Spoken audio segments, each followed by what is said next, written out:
Okay, we are live. We're going to let this stream breathe just for a second. It's going out across 5 different social channels, so we want to make sure it's nice and steady and stable for you, our great listeners. Welcome in, everybody, to an episode of Dove Valley Deep Divers. I am your temporary co-host, Chad Jensen, and with me is my partner in crime on this effort this evening. You know him, you love him. He is Mile High Huddle Senior Draft Analyst, Erick Trickel. Erick, how you doing today, bro? Doing pretty good and having a lot of fun spending time with my family and everything, and just working on typing up finding Broncos and everything, and just enjoying life. Yeah, I let those know. Zach and I did a kind of a makeup huddle up pod episode earlier today, and I let everybody know in that podcast that there is a specific playlist on YouTube that has all of the Finding Broncos scouting reports that we've published up to this point. They're all in one place. So if you guys want to sit down and watch those, there's one place to find everything you need. And we're going to be adding to those. I mean, I'm sitting here right now with probably, Erick, 25, 30 scouting reports in your Finding Broncos series that are just in the hopper that we're kind of staging as we go. So learning a lot about this draft class and getting excited for the draft. And even though we can't quite, there's certain buzzwords you guys all know we can't say on this podcast anymore. We did get at least some positive juju, whatever you want to call it, earlier today when we learned that the administration told an assembled group of sports leagues, hopefully by August and September, people are able to return to stadiums and do their arenas and do their thing. So we're holding on to that. At least I am. I'm holding on to that as like a lightning rod in the dark right now. And hopefully it shakes out that way, Erick. Yeah, definitely. I mean, right now we're just enjoying what sports we can have, and I don't know what I would do if we don't have football in time in September. Yeah, it would be really hard for those of us who are in fact deep divers as it relates to not just the Denver Broncos, but football overall. It's just a sad possibility that I don't even want to contemplate. I just want to focus on the fact that, hey, we've got a NFL draft coming up in less than 3 weeks.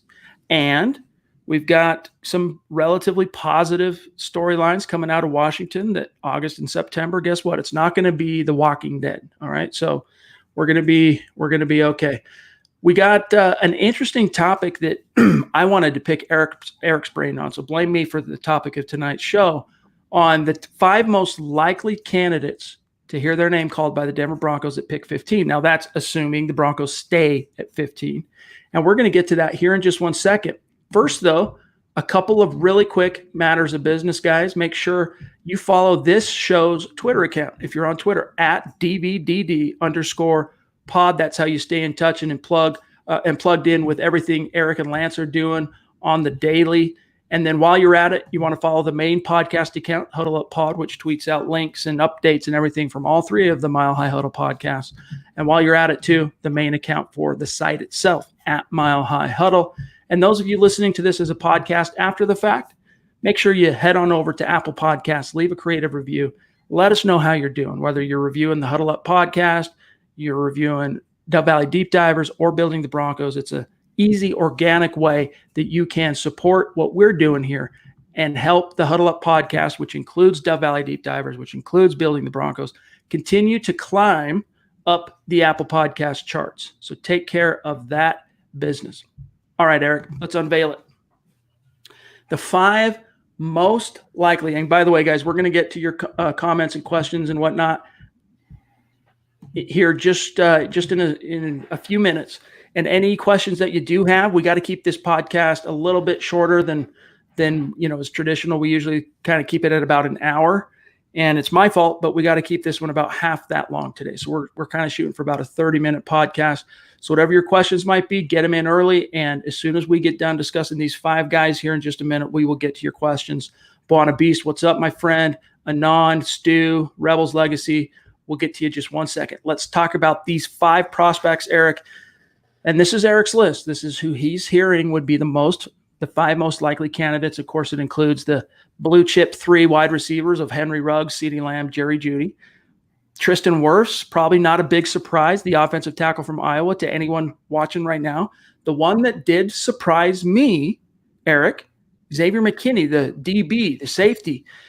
So however let's start that way. Let's start with the one off the top that I think a lot of fans probably did a double take. Why Xavier McKinney when the Broncos have an all-pro, second-team all-pro in Justin Simmons and Kareem Jackson still with, 2 years left on his deal? Well, look at how old. What did you guys start with? Is look at how old Kareem Jackson is and his age. He's going to be 32 this year, or he already is 32. And while he does have 2 years left on his deal, Denver can get out of his deal after this year without much money on their cap hit. So they can sit there and go and look at replacing him. I mean, they got to pay Justin Simmons. He's on the franchise tag. They're going to keep him around. They're going to lock him up long term. So you don't want too much money invested at your safety position, which is what's going to be the case with Justin Simmons and Kareem Jackson.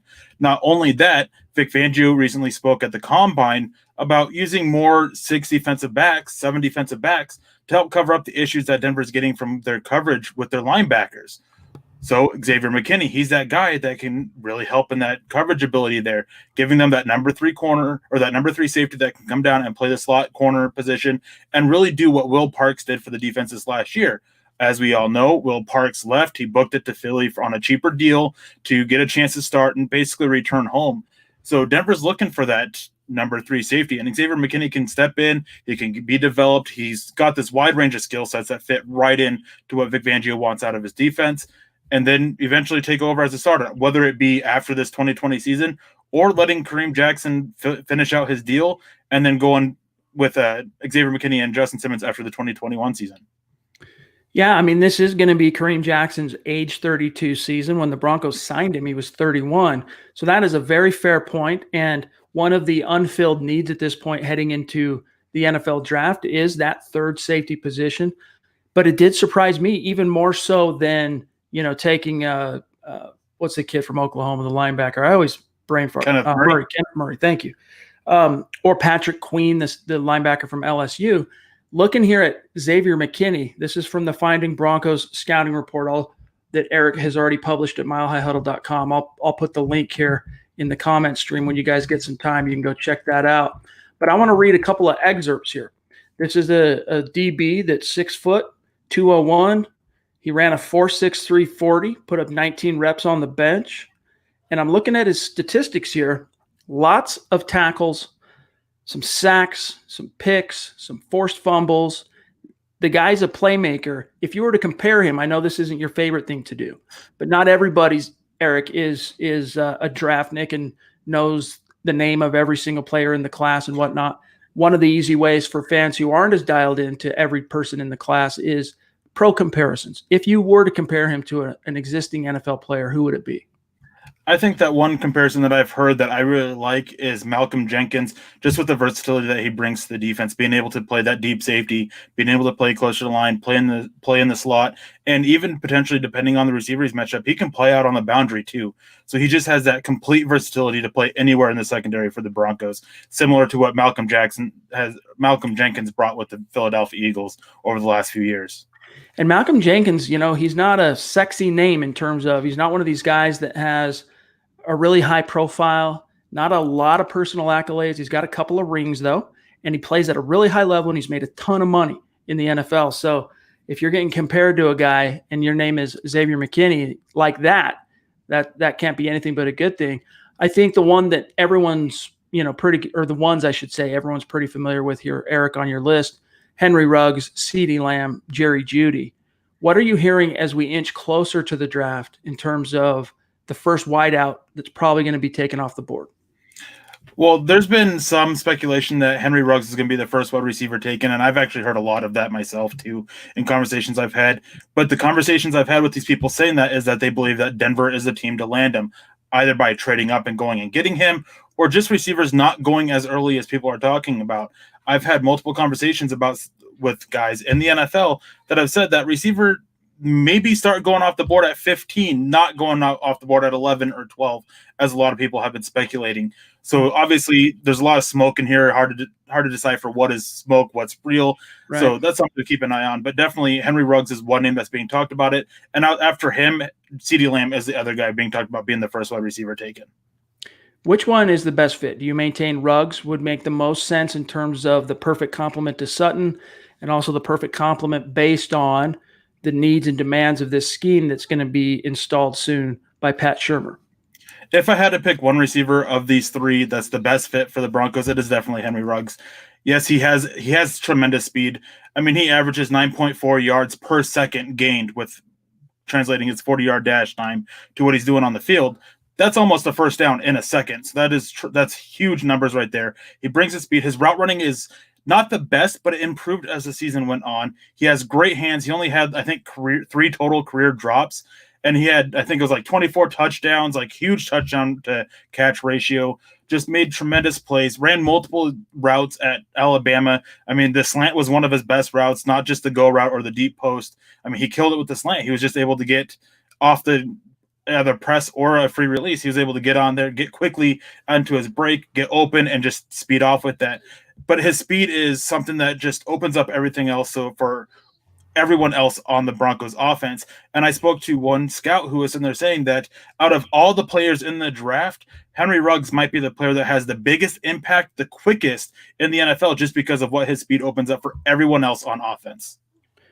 That's really interesting. I mean, for those of you trying to wrap your brain around that, just ask someone like Travis Kelce what the speed of the cheetah there, Tyreek Hill, how that opens up and creates opportunities for him as a player, mostly running routes and doing his work between the hashes. Does a guy like Kelce, it just opens the door and opens the way for everybody to eat. And then, of course, you get the ball in his hands and it's lights out. So, and that's a really good point, Eric, as far as his numbers, the touchdown to touch ratio, because if you compare the resume of Jerry Jeudy and Henry Ruggs, they were teammates in Alabama.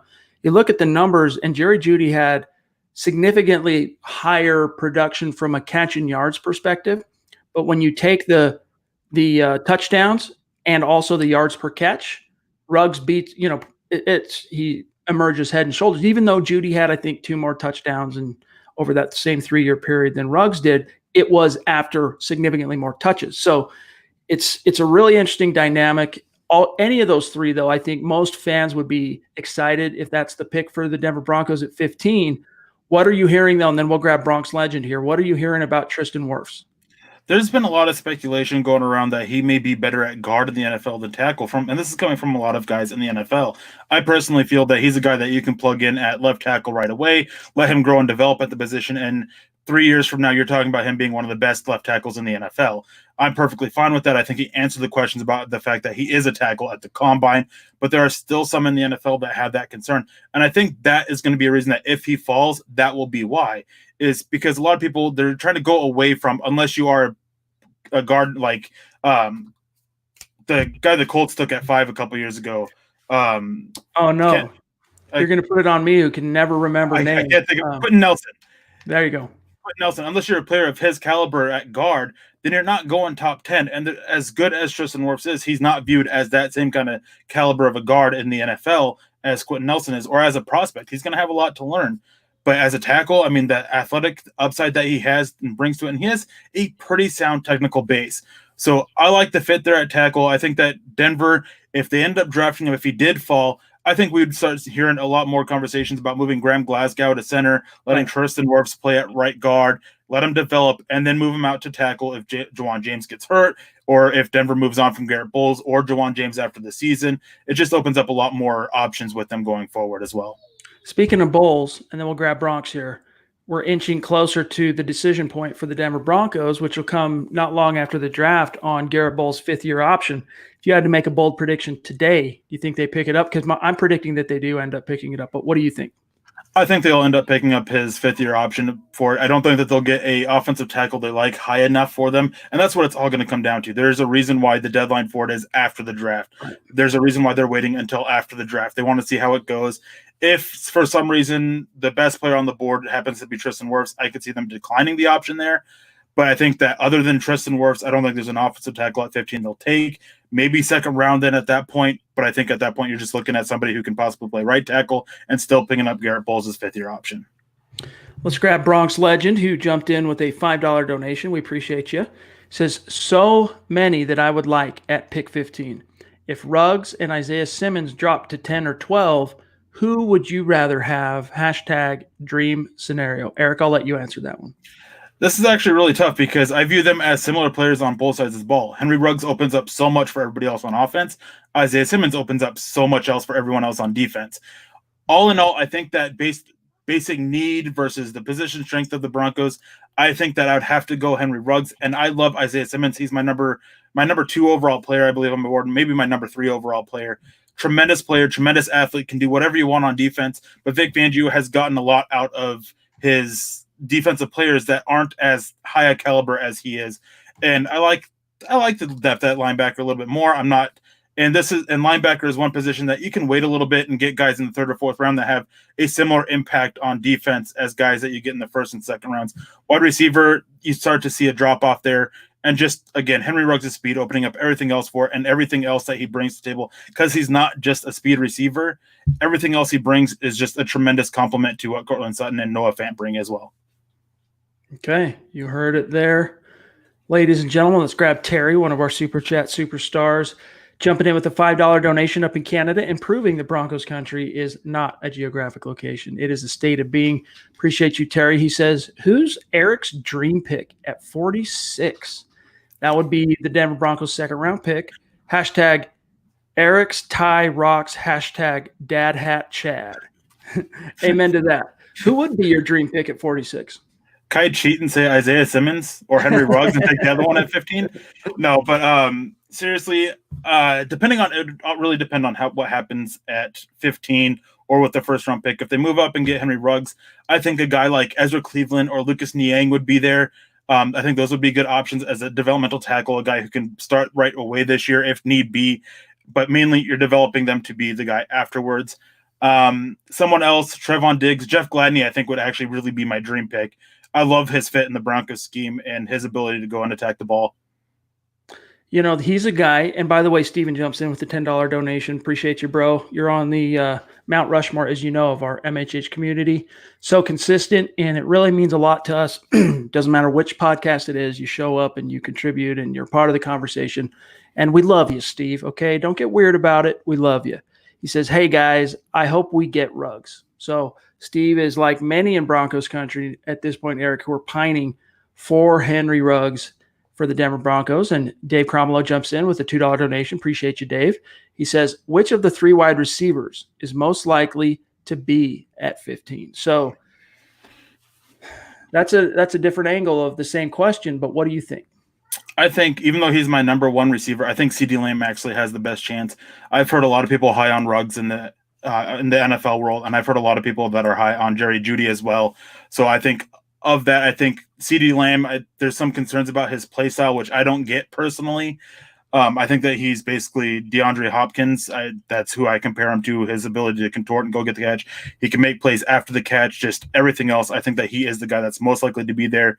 But that's kind of stretching it. I could see Jerry Jeudy, but again, most likely, in my opinion, CeeDee Lamb. Nad Ludlow jumps in with a $2 donation. I appreciate you. We both do. Says, appreciate you guys working Saturday. Hashtag state of being. You better believe it, my friend. In fact, we have, as you guys know, 1 podcast going live, streaming live for every day in the week, 7 days a week. Nobody else is doing that. Nobody else out there is bringing you a podcast each and every single day of the week. You know, there's some friendly competitors out there that say it's a daily podcast. I don't know what you qualify as daily, Eric, but to me, the very definition of daily is at least 1 per day. 3 or 4 per week isn't exactly daily.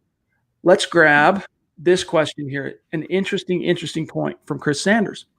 Now, this, there's no accounting for taste. Beauty is in the eye of the beholder. Chris's opinion here is he would rather get a Jeremy Chin in the 2nd round or Terrell Burgess, the Utah safety, in the 3rd over taking McKinney at 15, which is something, if you could guarantee it, I'd be right there with him and allow you to do something else at 15. My thing on that is that you don't want to pass up on top talent to bet on the depth. We saw Denver kind of do something similar to that in the 2014 class where they ended up walking away with Cody Latimer in the 2nd round. And so that's always an issue there of just waiting on guys later. Don't know if they're going to be there. And there's a reason why they're going in that range and not going earlier. I mean, if you can guarantee Jeremy Chin is there at 46, I'd be all for it. Right. I absolutely love Jeremy Chin's play. I think that what I saw on tape is a first round caliber player, but when you factor in the level of competition he played, he does have to drop a little bit. I absolutely love his tape, but you can't guarantee that it's going to be there. Yep. It's kind of like the old saying, striking while the iron is hot. You got to make hay while the sun is shining. And the reality is that you, as Eric said, you can't bet on the depth. You can take a chance. You can roll the dice. But in a perfect world, I think both of us would rather grab someone else at 15 and either one of those safeties later on. It's just there's no guarantee in that. So we'll see how it shakes out. Buonabe says the draft is always a special day. I can't wait to cheer for the commish. Same here, man. This time, you know what? I'm going to be cheering for the commish. Instead of hearing all those boos and stuff, I'm just going to be stoked to see someone from the NFL doing something. I'm just going to be excited about that. All right. Brian, $2 jumps in. Appreciate that donation, Brian. One of our Super Chat superstars. In fact, Brian is the all-time record holder as it stands for on Super Chat. So we really appreciate how consistent you are and outgoing and passionate, Brian. He says, tired of hearing about Ruggs. He's not in on the Ruggs train. I'm curious, though, Brian, because I understand the sentiment because as you guys know, I'm not crazy about going with a wide receiver in the first round. But I'm curious, why do you just not like him as a prospect? I'd be curious to get your thoughts on that. And then, David, is Goodell likely to be announcing the picks from his house? We'll see. We still don't know exactly how that's going to shake out, right? It's still in the wind in terms of the exact programming of how this is going to work. All I can tell you is that we're still super bummed that we couldn't get down to Vegas for the draft because of what's going on right now. Let's grab Manny Wise, who jumps in with a $20 donation. Thank you, Manny. Wow, that means a lot to us. He says, who would you guys like to see the Broncos pick up in the third round with their 3 picks? Eric, drop some knowledge on these beautiful listeners. Your three solid candidates, similar to the first round thing where it's likely picks. Who do you like in the third for Denver? Well, I want to start off by saying this, that I don't think come draft time or come the third round, I don't think Denver ends up having 3 third-round draft picks. I think they have at most 2. I think that they will be using at least one of those to facilitate a trade up. But let's see, guys that I really like in the third round, Akeem Davis-Gaither, he's kind of that Isaiah Simmons light type player who can do a lot for a defense, very versatile, played over 100 snaps at multiple different positions on the edge, off ball, in the slot. He can do a lot for him. Terrell Burgess is a safety that I do really like in the third round. Isaiah Wilson, the offensive tackle out of Georgia, I really like him. I like his upside that he brings, and having him paired with Mike Munchak and developing for the year, I think he could really develop into a really good really good right tackle in the NFL. Logan Wilson, I'm all right with. I'm not the highest on him. Devin Duvernay, he's one receiver that even if Denver gets Ruggs or not, I would absolutely love Devin Duvernay in the third round. Dude is consistent. I think he's had one drop this last year when he had over 100 catches. Just tremendous hands, tremendous athlete. Plays the position a little bit like a running back after the catch, but he has the speed to stretch the field too. Just a tremendous player that I really like. And let's see, Ben Barch, St. John's. If he's there, Matt Hennessy, a center out of Temple, I really like. Or Keith Ishmael, a center out of San Diego State. Those are 2 guys that I think can step in and be day 1 starters for the Broncos at center. What about late day 2 corners? Who are some guys out there? Let's say the Broncos do get a wide receiver in the first and, they grab an offensive lineman or something in the second. Who do you like as possibilities of being there round 3? Troy Pride Jr. out of Notre Dame is a guy I really like in that range. There is a corner from Iowa. I'm not going to try to pronounce his name because I have no idea how. I'm terrible at pronouncing names. That I really like at that range. Other corners, maybe Amik Robinson. I can't remember which one it is. Ends up falling to that range. I really like him, small school, kind of that corner that we've seen Vic Fangio kind of gravitate to with Bryce Callahan and Chris Harris, that smaller guy who can play the outside or play the slot. Are you talking, Eric? Are you talking about Michael Ojemudia? Michael Ojemudia? Jeez, I think it's Ojemudia. I think Ojemudia. There you go. Hey, but dude. I'm not positive on it, so I'm not sure. But yes, that is the guy I'm talking about. Attaboy. All right, cool. Okay, sorry to cut you off there. I know I interrupted your stream of consciousness. Let's grab Chase, who jumps in with a $2 donation. Appreciate you, my brother. He says, is any wide receiver after the big 3 worth the pick at 15? It seems like I read, Eric, on your rankings that you have Justin Jefferson as your 4. Am I misremembering that? And if so, is he worth, or anyone, as Chase is asking, there at 15? I think that one guy, I'm not really sure that there's a receiver, in my opinion, that's worth it. Justin Jefferson is my 4th. I wouldn't take him at 15. Denzel Mims is my 5th. I wouldn't take him at 15 either. But with things that I've been hearing with how NFL is viewing these receivers, I could see a potential Denzel Mims selection there for the Broncos. He has the track speed. He has the ability to go get contested catches, body contortion. He can play after the catch. I mean, pretty well after the catch anyways, and just do a lot. And one of his best traits is that he's a physical blocker on the outside. So maybe if Denver misses out and they really want to go receiver at 15, I could see it. I would prefer a trade down, though, for any other receiver outside of the big 3. One of our listeners over on Periscope on Twitter has a question that I'm also curious to get your thoughts on. Jimmy Cheeks wants to know about Dabbyon Taylor, the linebacker at CU, who, of course, has many ties to the Broncos, not just because he's at CU, but, teammates, Juwan Winfrey, Phillip Lindsay. Your thoughts on Dabbyon Taylor? Very raw, very athletically gifted. I think that this is a guy who on tape, can't remember exactly, I think I have him a 5th round grade, but I fully expect him to go in the top 100, maybe just outside of the top 100. And the simple reason for that is NFL coaches, they love raw athleticism. You can teach them to play football, but you can't teach them to be athletic. And I think that's what he has going for him. Dude has plenty of speed and just a tremendous athlete. If you can teach him how to play football, he can be a really good linebacker in the NFL. Colton Ensley jumps in with a $5 donation. Thank you, Colton. He says, thanks for the pods, boys. Loving it. You better believe it. And we might, what I learned today is there might not be such a thing. And this is something Eric's been trying to tell me now for a week or so. There might not be such a thing as too much live stream podcasting, especially during this time, what we're going through. And so many more people are sitting at home, and got to find something to keep you sane, something to help you pass the time, something to keep the wheels turning and whatnot. So maybe we can start doing more. But we're just happy to have you guys joining us and participating in these live streams. There's nothing like it out there for us. Brian is clarifying his previous point about Ruggs, and thank you again for the donation, Brian. He says, I'm predicting Ruggs as a bust, as I think he will go to the Raiders. And Derek Carr doesn't throw deep often, and I like CeeDee Lamb number 1 in the draft, and Judy number 2. Now, Eric, again, beauty is in the eye of the beholder, right? There's no accounting for taste. This is Brian's take, and I don't know. I'm kind of torn because as much as I can be persuaded and compelled by the way you talk about envisioning Ruggs in this scheme and what it could do for everybody, something's screaming to me that CeeDee Lamb and Jerry Jeudy are more of a sure thing and not exactly chopped liver in comparison to Ruggs.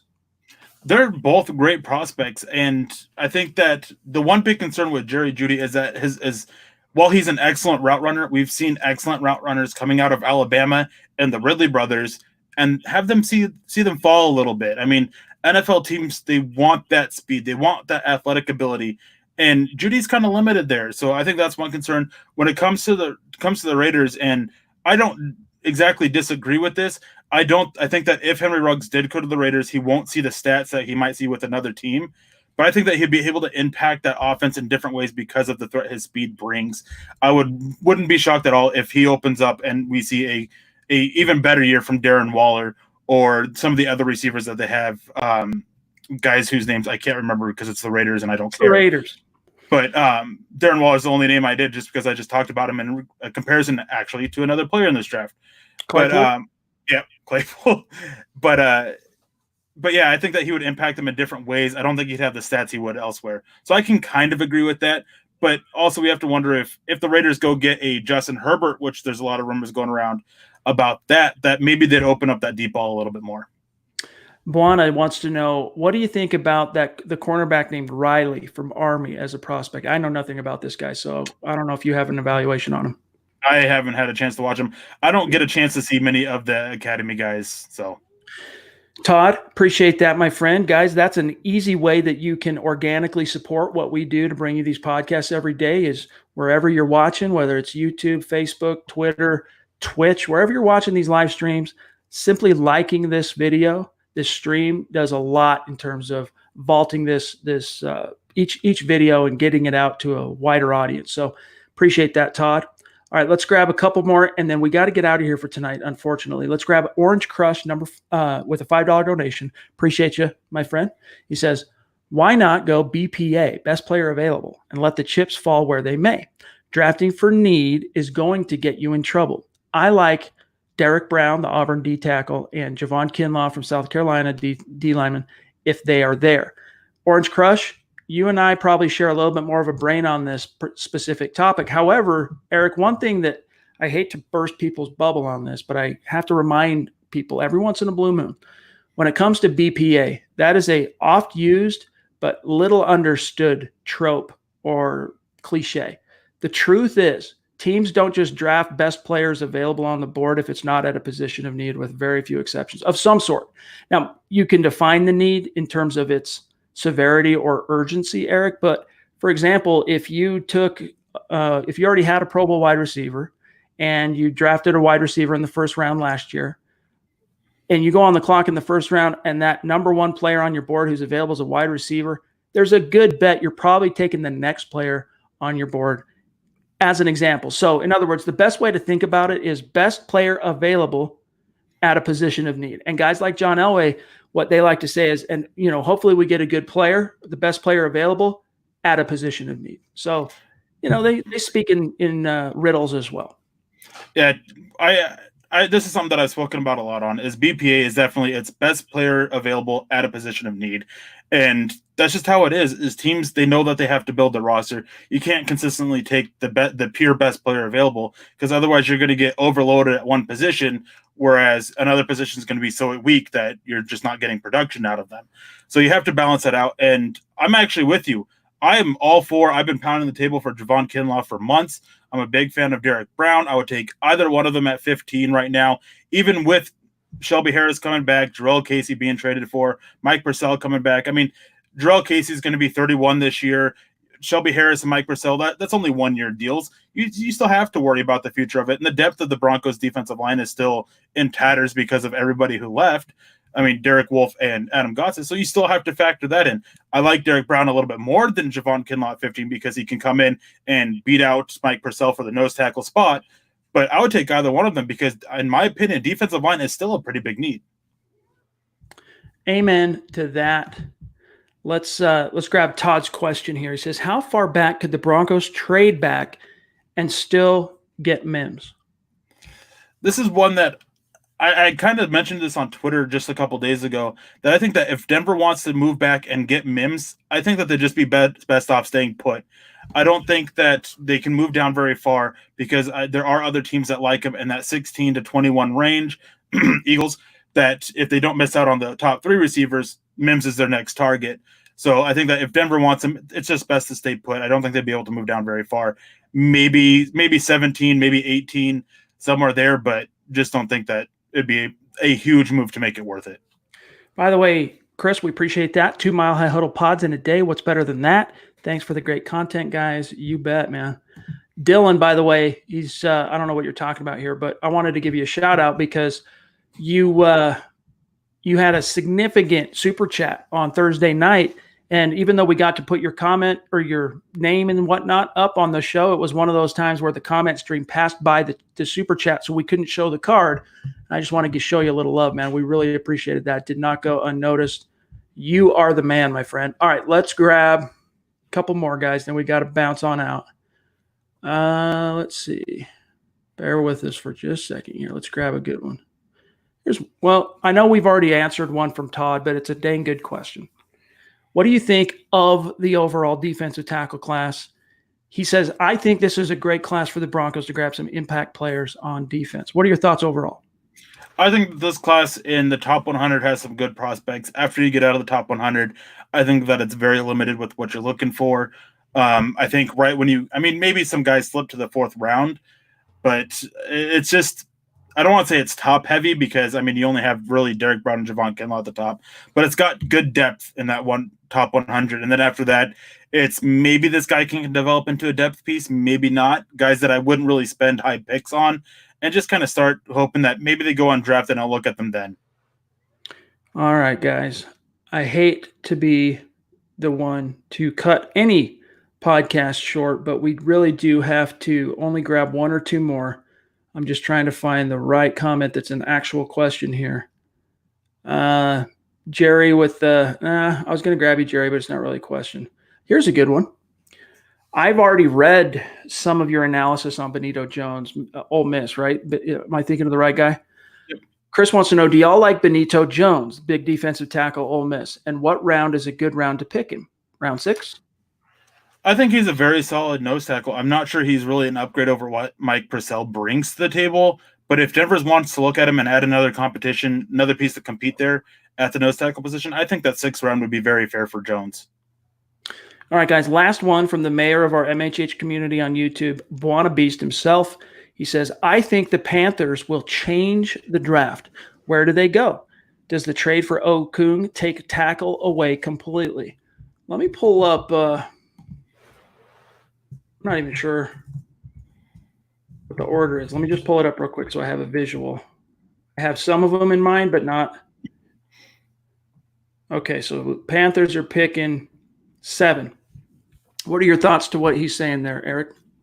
Well, I've heard from two different people that both of them have given me very reliable information when it comes to the Panthers in the past.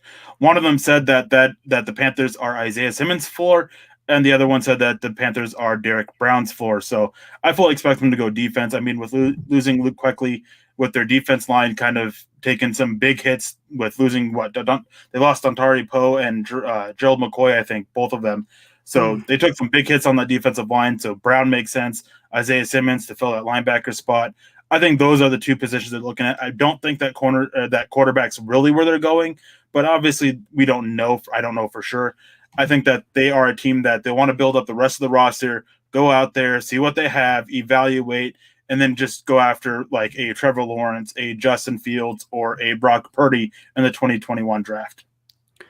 Glenn, we want to give Maki a chance. I put him in timeout, so you won't see him the rest of this pod.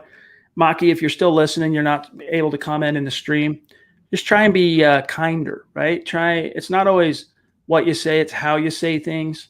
So try and be a little less confrontational and a more positive member of the community. All right, guys, last one. Paul just jumped in from the top rope. So consistent, huge supporter of building the Broncos and Dove Valley Deep Divers, but especially Dove Valley Deep Divers.